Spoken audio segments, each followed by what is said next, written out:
This is Andi Purewal for Boxing News. I'm joined by Shane Mosley here in New York. Shane, it's good to see you. How are you? I'm doing great, man. How you doing? Very well, thank you, sir. Appreciate some of your time. Fiery press conference there. What did you make of it all? I love to have fun watching the show.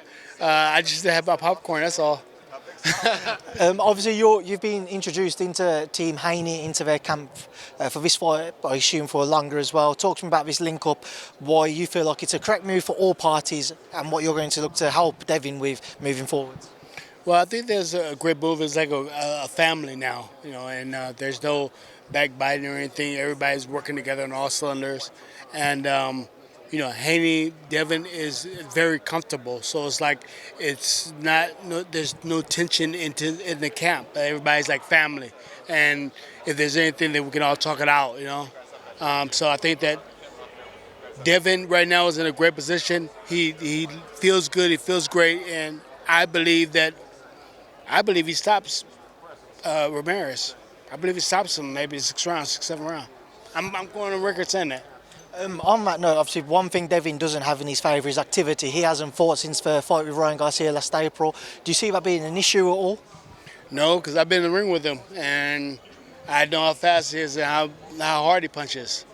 So, and I've seen him in the ring with other sparring partners and different people, so I see what he does.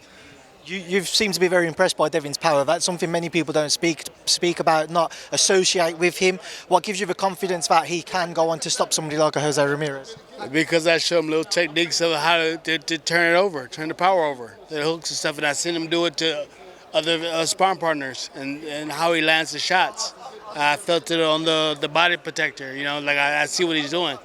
And he's a different fighter. And I think that the being unexpected is going to give him that chance to get the knockout. If they came with it where they knew that he can punch, then they wouldn't come right in. He wouldn't just fly right in. But now that he's gonna fly right in, he's gonna run right into something. And Devin's very fast. And now Devin's turning over. It could be a good night. I would be surprised if he drops him in the first or second round.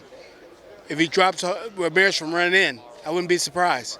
But at the same time, I think that he's going to bring him down. And his tempo's going to be too fast for Ramirez. It's going to be too fast for him. And he's going to bring him down and he's going to stop him. When you initially teamed up then, was that something which Devin spoke to you about and said, this is something in particular I want to work on or I want to start bringing out of my game a little bit more? I came to him when we was at the Ring magazine in England. And I seen him and I said, I can show you how to, turn it over. There's a little bit of things, the little bitty turnover with the right hand. It's a little bit. All you need, because you have power, you have strength, you have speed, you have all these different things. You're strong and all that. But sometimes, just because you're strong and you can lift a lot, whatever, doesn't mean you can punch. So you have to be taught how to punch, the correct way of how to do it. And I know how to do that. So I'll show you. So now that he has that, a little bit. I showed him a little bit. So now it could be problems for fighters now. There's a lot of talk, obviously, about that Ryan Garcia rematch. We saw it started to get a bit lively between all of the families up on the stage. Is there any risk at all of overlooking Jose Ramirez and looking towards that rematch? Oh, no. This whole training camp was about Jose Ramirez. I'm one of the trainers, so I make sure of that. I make sure that he's watching fight films. I make sure that he knows all the different moves and stuff that Ramirez is doing, the different traps. I'm in the ring throwing punches at him to make sure that the 1-2 hook, I see that, and I show him this. So to make sure that he knows I'm actually throwing the hook at him and catching his glove so he can feel it with 8-ounce gloves on. So he knows.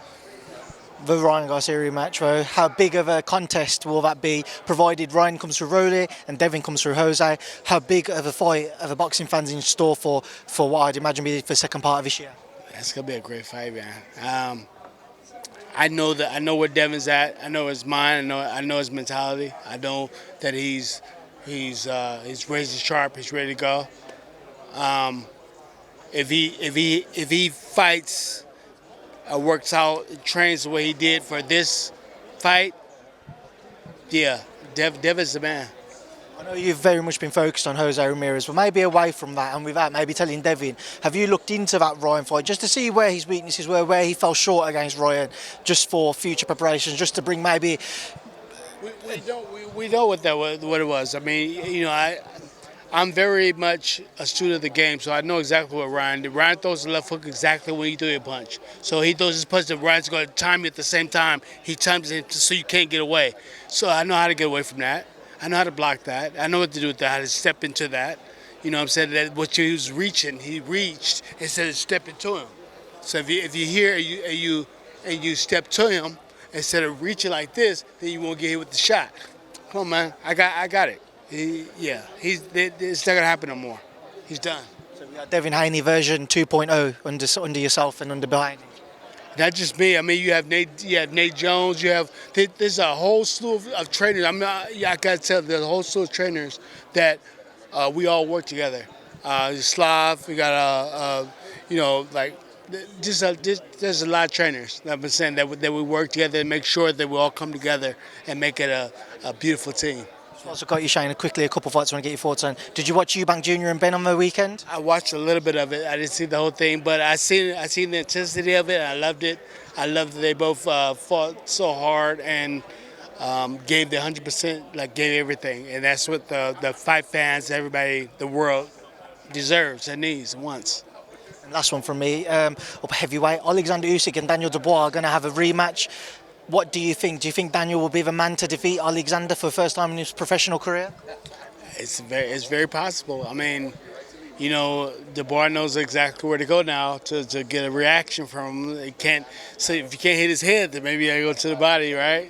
And if he goes to the body a lot and he's catching, Usyk to the body, yeah, it could be a rough night for Usyk. Was it a low blow in the first fight?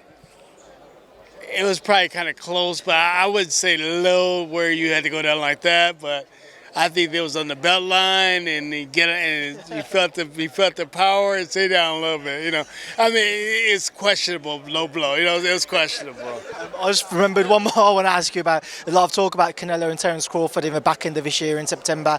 That one, if that does get announced, what are your thoughts? How do you rate Terence's chances moving up 2 weights? I rank Terence very high, pound for pound list and everything. I think that he's a great fighter, but to fight Canelo at that weight, I don't think it's a good idea, and I don't think they'll be able to do it. I'd rather see him fight like Troller Brothers or somebody, that's 154, but 68. I mean, he dares to be great. So that's another thing. I take my hat to Terence Crawford for daring to be great and daring to do the things that maybe nobody will do, but I think that's a little bit because Canelo can fight too, and he's a good fighter. I think it's a little bit too much for Crawford for that. I just think that's too much. Yeah. Shane, it's a pleasure to speak to a legend like yourself. Enjoy the rest of your night. Good luck on Saturday, and thank you for speaking to me in Boxing News. Thank you, man. I appreciate it.